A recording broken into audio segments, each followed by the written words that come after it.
Last practical in my college life பார்க்கலாமா? Hair style பண்ணிக்கலாம். டடான். வெளியே போனால் ஸ்கின் கேர் முக்கியம் தானே, அதனால் ஃபஸ்ட்டு சீரம் போட்டுக்கலாம்.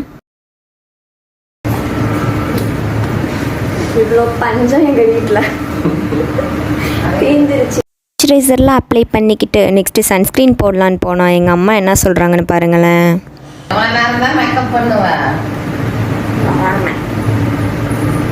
நெக்ஸ்ட்டு ஐலைனர் போட்டுக்கலாம். போட்டுக்கிட்டு லைட்டாக லிப்ஸ்டிக் அப்ளை பண்ணிக்கலாம்.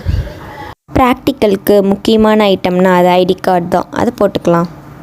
ஃபைனல் டச்சாக ப்ரேஸ்லெட் அண்ட் வாட்ச் போட்டுட்டு கிளம்பிக்கலாம். எல்லாம் ஃபினிஷ், பேக் மாட்டியாச்சு. ப்ராக்டிக்கல் போய் பார்க்கலாம். பாய். ஒரு நல்ல விஷயமா வெளியே போகிறேன். இந்த லியோ பையன் இப்போ தான் படுத்து தூங்குவான்.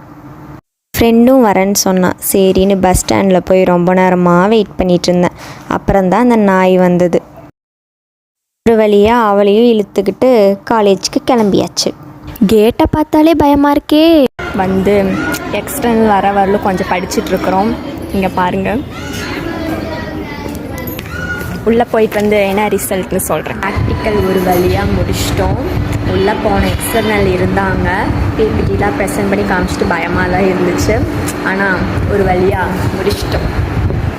ப்ராக்டிக்கல் முடிஞ்ச சந்தோஷத்தில் பிரியாணி சாப்பிட்டுட்டு ஃபினிஷிங் டச் கரும்பு ஜூஸ் குடிச்சிட்டு அவளை பஸ் ஏற்றி விட்டாச்சு.